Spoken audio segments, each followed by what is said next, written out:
Hammaga assalomu alaykum. Og'riqli mavzularni davom etamiz. Manzilimiz uzoqroq edi.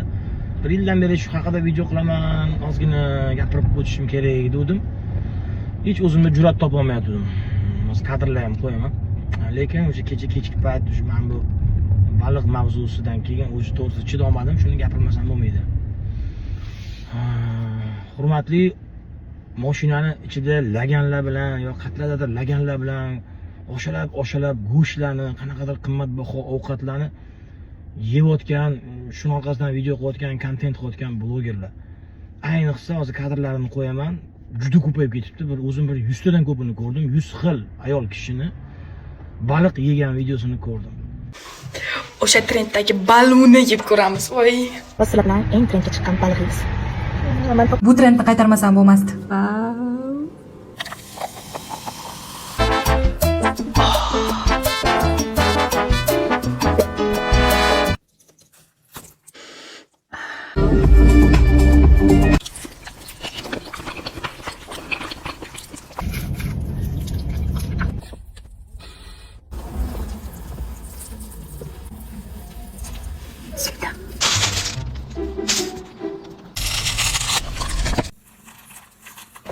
Hattoki men shuncha pulim, shuncha imkoniyatlarim bor inson, xarajatligimda shu baliq turibdi, uni ham kadr bo'lsa qo'yaman. Yemayman-da, yeb to'yib bo'lganmiz, qiziq emas. Lekin shunaqa mikrofon bilan chalpillatib yeyaptiki, haligi joyda qorningiz to'q bo'lsa ham bitta tishlab ko'rgingiz keladigan darajada shu ovqatlarni oshalab yeyotgan va shuni video qilayotgan hurmatli blogerlar, do'stlar, sizlarga savolim bor. Sizlar hayotinglar davomida o'zi xabar bo'lmaylar, hozir og'ir gap gapiraman. Biron bir xarajatligida sichqon o'zini osib qo'ygan, ya'ni qo'polroq bo'lib ketgandir. Hattoki xarajatligi yo'q oilalarga hatto bu necha mingta borgan ehsonimizdan hatto bittasiga borib ko'rganmisizlar? Sizlarga savol. Sal bir shunaqa ovqat dasturxoni oldida o'tirishda har doim qo'rqaman videoga olishga. Mana 2 kun oldin Nodirjon degan ukamiz tug'ilgan kuniga bordik, dasturxonga oshlar qilibdilar boshqa. Endi ilojim yo'q, tabriklashim kerak. O'sha yerda ham boshida aytibman. Bunaqa dasturxon atrofida o'tirayotgan insonlar, meni kechiringlar, bugun bir yig'ilib qolibmiz deb tortinib 10 yilda bitta video qo'ydim, ya'ni ovqat ustida. Men bu blogerlar shunaqa ovqatlarni oshalab, mana shunaqa qilib baliqlarni yeyapti qizlar, ya'ni mikrofon asmarmi degan narsa qilishar ekan-ku, chalpillatib yeyish kerak, asarmi degan narsa qilish kerak. Shu endi shunaqa tomog'idan g'ilt o'tayotgan, nima deydi, luqma deydimi? O'shagacha ovozi chiqyapti-da. Navay bo'lmasam o'sha mikrofonni hojatxonaga orqalarga ham qo'yinglar, endi shu qoldi endi bilay.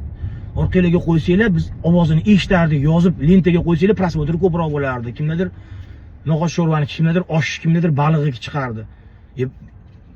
Qiynalgan miskinlarni ustidan kulishni bas qilinglar, balki o'sha men erkak bo'lib turib kechasi u videoni baliq yeyotgan, ovqat yeyotganini ko'rib to'q qornimga hamma narsasi bor insonman-da, men o'zim uchun hech qachon kuymayman. Men duolar olganimda ham mana guvohlar bor.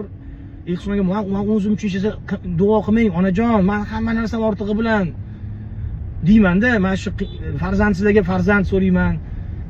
Qarzi borlarga qarzini to'lab yuborishni so'rayman, miskinlarga, musofirlarda yurganlarga duo olaman-da. O'zimga hech narsa kerak emas. Hozir ham gapirgan gapim menga вообще не жалко ni холодно. Men o'sha ovqatlarni oshalab, chopalab, baliqlarni shalpillatib yeyotgan luboy O'zbekistondagi luboy bloger bilan dunyodagi eng qimmat restoranlarda ovqatlanishaman-da. Просто men unaqa videolarni qo'yib xohlasam, men shunchalik imkoniyatlarim borki, ertalab zavtra kuni Parijda qilaman. Samolyot agar kechki reys bo'lsa, ujunimni Tailandda qilishga aqlim yetadi-da. To'g'ri tushunmayman, sizlarning eng oxirgi imkoniyatlar shu ovqatlarni chalpillatib yeyishdan iborat kontent qilasiz. Balki sizlarga mana shu ovqatlarni jo'natayotgan restoranlar yoki o'sha baliq magazinlari, balki ularning bu kontentini uni ham tushunmayman, reklama. Sal bir mundoqroq qilsa bo'lmaydimi? Shunaqa yeyotsizlar, aslani Toshkentdagi yoki ba'zi bir O'zbekistonimizning viloyatlarining sentrida yashagan 10% yaxshi yashayotgan, yaxshi puli bor odamlar ko'rmaydi. Sizlarni qiynalgan oyligiga 3 qilni yetkazib olmayotganlar ham ko'radi.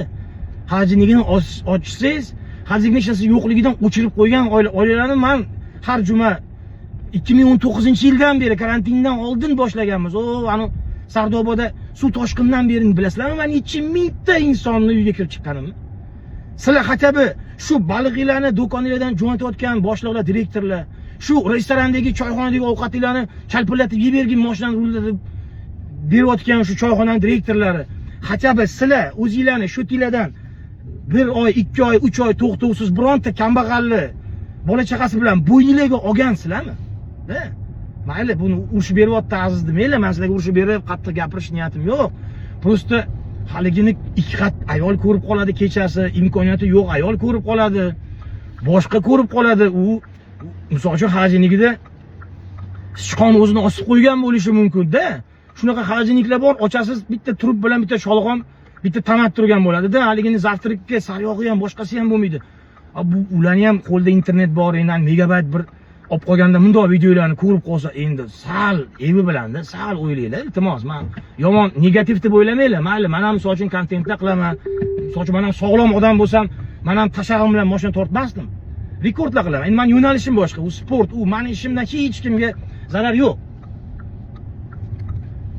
Prosta balki sal qattiqroq gapirgandirman, balki to'g'ri tushunarsizlar. Endi kontent qilmanglar, men sizlarning kontentingizga xo'jayinchilik qila oladigan darajada gapirmoqchi emasman. Prosta o'ylab ko'ringlar, o'zingizlar ham do'stlar, shunaqa chalpillatib yeyapsizlar, даже o'sha baliq yeyapti-da, qizlarda mashinani ichida qo'llariga yog'larni oqizib, opa-singillarim, sizlarning ham iloyim boshingizga farzandli bo'lish, qorningizda farzand bo'lsa, shunaqa holatlarga tushinglar turmushga chiqqanlardan keyin. Biz prosta oila ko'rgan erkaklarmiz. Ayollarimiz ikki xat bo'lgan davrlarida shunaqa bir madidani toksikoz bu narsalar bo'ladi. To'satdan kechasi "Men yegim keladi" deb qoladi. Dovucha olib ketib qoladi. Noyob narsa so'rab qoladi-da. Sizlar shunaqa bir ovqatlarni shunaqa yeb beryapsizlar. Tasavvur qilinglar, u gunohiga ham qolayotgandirsizlar. Uni bechara qornidagi bolasi bilan birga haligini bir qishloq joyda bir uzru, paxsa devor, bir qanaqadir sharoit yo'q joyda kechasi videolarni qornida bolasi bilan ko'rayotgan bir opamiz, singilimizni. Endi men unaqa oilalarga juda ko'p boraman. Biz aslında ehsonlarimizni, yaxshilarimizni, bolajonlarni ko'p oilalarga olib boramiz-da har hafta, necha yildan beri. Men uni bilgan biladi, men uni gapirish emas, maqsad vashcha boshqa narsa. O'shuni bir anaqa sal bir chappilatmasdan yeysizlarmi yo bir reklama kelib qoldi, mana ovqatni ko'ringlar deb sal imidi-jimidi qo'rasizlarmi? Yo'lim yo'q. Shular обязательно uni yeb, mikrofonni mana bu tomoqqa qo'yib, yutganni ham orqasidan qo'lt qanaqadir malinoviy kompotlarni ichib, haligi joyda biladi, bilmayman. Ishoninglar, yana bir marta ishoninglar. 100% odam sizlar o'ylagandaqa yashamayapti. Biz xabarimiz bor, biz xalq ichidamiz, biz odamlar bilan gaplashamiz biz. Sizlar u balki voy lala tapalab bo'layotgandir. Balki men bu bitta sponsorlar, bitta reklamadatellar bordi yoki-da xo'jayininglar yoki sevgan yigitinglar yaxshi joyda ishlaydi. Sizlarga bu narsalarni yetkazib berayotgan, shuni yetkazib bera olmayotgan aka-ukalarimiz ayollarini oldida haligi videoni ko'rib, sizlar reklama qilayotgan baliqlar, ovqatlarni bitta porsiyasi yo 100 gram, 200 gram palon so'm, 500 ming so'm, 1 million so'm turadi. İnsanlar uchun 500 ming so'm, 1 million so'm katta pulligini sizlar o'zi bilasizlarmi? Sizlar boshqa planetada yashamayapsizlarmi? Sizlar mana shu planetada yashayapsizlarmi? Yashayotgan bo'lsangiz bilishingiz kerak. Bilmasanglar xalq ichiga kiringlar. Bundoq kiringlar xalq ichiga. O'sha xalq sizlarga like bosyapti, o'sha xalq sizlarga naqa komment yozadi, olqishlaydi, boshqa qiladi. O'sha xalq ichiga kirib, ras o'sha baliqmi yoki ovqat reklama qildingizmi? Har hafta bitta ikkita oilaga shu ovqatingizni olib borib berganingizni ham bir videosini qo'ying, mard bo'ling. Bahona qilmanglar menga, men ko'rsatmasdan qilaman. Qilaver ko'rsatdi. Men ruxsat berdim. Mana shu Azdaka ruxsat berdi deganda qilaver. Hech u yaxshilikni ko'rsatib va ko'rsatmasdan qilib o'zingizni xohishingiz. Hech ham men unaqa skolskiy, eshik turib o'ynadan chiqib ketish, forchkadan chiqib ketish kerak emas. Voy, qilamiz biz. Yo'q. Men bilmayman, ishonmayman. Men shunaqa ko'ryapmanki, o'sha insonlarning kontentiga kirib video ovqatlarni yegandan keyin o'zlarini ham shaxsiy qanaqa inson ekanini storishlarini ko'rib, gaplarini tahlil qilib, hayot tajribamdan kelib chiqib 100% deyarli uverni bo'lyapmanki, u insonlar, men ko'rgan insonlar hammasi emas albatta. Shu men ko'rgan insonlar ovqatni shunaqa chalpillatib yeyverdimi? Bu insonlar shu yoshgacha o'zini jig'ildonidan boshqa hech narsani o'ylamagan insonlar. O'zini jig'ildoni uchun hamma narsa qilgan insonlardan esa har doim qo'rqish kerak. Seni narxing bormi? Sen har doim arzon tovarsan. Shunaqa gaplar. Gapim og'ir bo'lgan bo'lsa, uzurim yo'q.